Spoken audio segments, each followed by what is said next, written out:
Hey there, focus learners! Welcome to today's explainer. आज हम एक ऐसी चीज के बारे में बात करने वाले हैं जो देखने में तो बिल्कुल मैजिक लगती है, right? But actually it's pure science. तो चलिए साथ मिलकर इन रियल वर्ल्ड इल्यूजन्स के पीछे की फिजिक्स को डीकोड करते हैं और उस मैजिक को एग्जाम स्कोरिंग मार्क्स में बदलते हैं। Okay, let's dive into this. तो चलिए देखते हैं आज का एजेंडा क्या है। We'll start with the magic of refraction.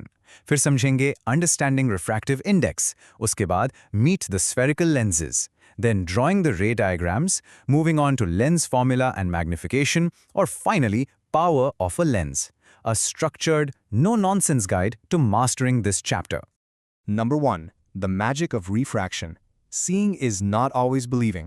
हमारी जो observable world है ना, it's literally full of visual tricks. आपने नोटिस किया ही होगा, पेंसिल पानी में बेंड क्यों दिखती है, या फिर पानी के ग्लास में रखा लेमन अचानक से इतना बड़ा क्यों लगता है। And what about a coin lying at the bottom of a bucket, जो थोड़ा ऊपर उठा हुआ अपीयर होता है। ये एवरीडे मैजिक हम सब देखते हैं, but why exactly does this happen? Well, here is your aha moment. इसका मेन कल्प्रिट है रिफ्रैक्शन ऑफ लाइट।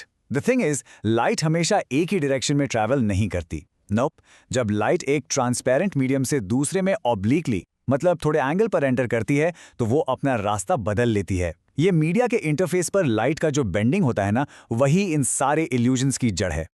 ध्यान से देखो इस सेटअप को। जब लाइट पॉइंट O पर एयर से, जो कि एक ऑप्टिकली रेयर मीडियम है, ग्लास में एंटर करती है विच इज डेंसर, तो वो नॉर्मल की तरफ बेंड होती है।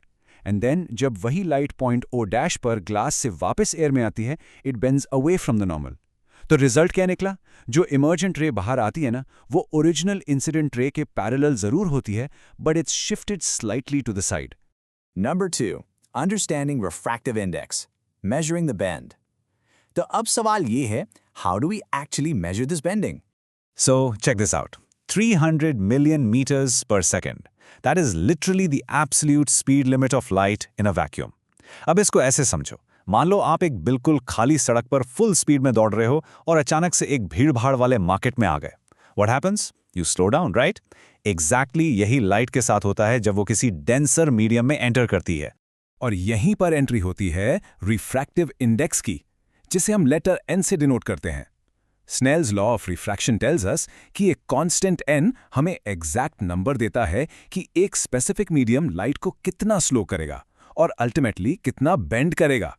It's simply the ratio of the speed of light in vacuum to its speed in that specific medium. Now, what's really interesting about these numbers is the extreme difference. Air का refractive index practically 1 है, meaning light barely slows down. But diamond देखो, 2.42. No way, right? It slows down and bends light the most. But wait, एक crucial चीज याद रखना. Optical density और mass density same नहीं होते. Like, केरोसिन पानी के ऊपर float करता है क्योंकि उसकी mass density कम है, पर उसका रिफ्रैक्टिव इंडेक्स 1.44 है, जो पानी के 1.33 से ज्यादा है। Meaning kerosene is actually optically denser then water. Mind blowing, right? Number 3. Meet the spherical lenses, the tools of refraction. अब देखते हैं कि हम इस लाइट बेंडिंग सुपर पावर को रियल लाइफ में, जैसे स्पेक्टिकल्स या मैग्नीफाइंग ग्लासेस में, कैसे कंट्रोल करते हैं। Let's move on and see how this builds up. एक convex lens incident parallel rays को बेंड करके एक सिंगल पॉइंट पर फोकस कर देता है, लिटरली ब्रिंगिंग देम टुगेदर। इसे हम कन्वर्जिंग एक्शन कहते हैं। दूसरी तरफ कॉन्केव लेंस उन्हीं रेज को ऐसे डाइवर्ज करता है, यानी फैला देता है, कि वो लगता है किसी एक स्पेसिफिक पॉइंट से निकल रही हैं। इन दोनों फोकल पॉइंट्स का ये डिफरेंस समझना आगे के लिए एब्सोल्युटली क्रूशियल है। फिजिकली भी ये दोनों बिल्कुल अलग हैं। कॉन्वेक्स लेंस बीच में से थिक होता है और एजेस पर से थिन, और इसकी फोकल लेंथ हमेशा पॉजिटिव होती है। कॉन्केव लेंस बिल्कुल ऑपोजिट, बीच में से थिन, एजेस पर से थिक, और इसकी फोकल लेंथ होती है negative. Just keep this mental picture locked in. Number 4. Drawing the रे डायग्राम्स, मैपिंग द लाइट। अब आते हैं उस पार्ट पर जो एग्जाम्स के लिए सुपर इंपॉर्टेंट है, predicting exactly where an image will form. अब समझो इसका funda. There are just 3 golden rules for ray diagrams. First, अगर रे प्रिंसिपल एक्सिस के पैरेलल आएगी तो रिफ्रैक्शन के बाद फोकस से पास होगी। सेकेंड, अगर रे फोकस से होती हुई आएगी तो पैरेलल हो जाएगी। एंड थर्ड, अगर रे सीधा ऑप्टिकल सेंटर से पास होगी तो बिना किसी डिविएशन के सीधी निकल जाएगी। You just need any 2 of these rays and boom, your diagram is completely solved. And this brilliantly illustrates our point. Look at object point A. हमने सिर्फ 2 रूल्स लगाए। एक रे पैरेलल आई और फोकस से गुजर गई, दूसरी ऑप्टिकल सेंटर से सीधी चली गई, और जहां ये दोनों रेज मिली वहां बन गई हमारी क्लियर, रियल और inverted image A-B'। See, predicting the exact position is literally that simple. Number 5. Lens formula and magnification. The math without the panic. Seriously guys, there's absolutely no need to panic about the math here. हम बस simple geometry को equations में डाल रहे हैं। Lens formula है 1/v - 1/u = 1/f। Simple.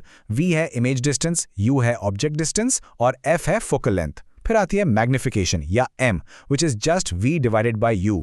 यह हमें बताती है कि इमेज इनलार्ज्ड है या डिमिनिश्ड, और हाँ, इसका पॉजिटिव या नेगेटिव साइन कंफर्म करता है कि इमेज इरेक्ट है या inverted. Any problem can be solved with these 3 simple steps.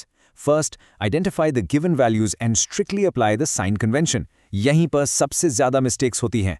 Remember, u is always negative. Second, apply the lens formula to find your missing distance. Third, calculate the magnification. Just follow these steps और exam में आपके दिमाग की बत्ती जलेगी for sure. Full marks guaranteed. Number 6. Power of a lens, bringing it to the real world. Let's bring all this abstract physics right back to our everyday lives. So the crucial point is power of a lens. ये basically उस lens की degree of convergence या divergence है. Formula? Very simple. Power या P is the reciprocal of focal length. P equals 1/f. इसे हम diopters में measure करते हैं. Just make sure your focal length is in meters.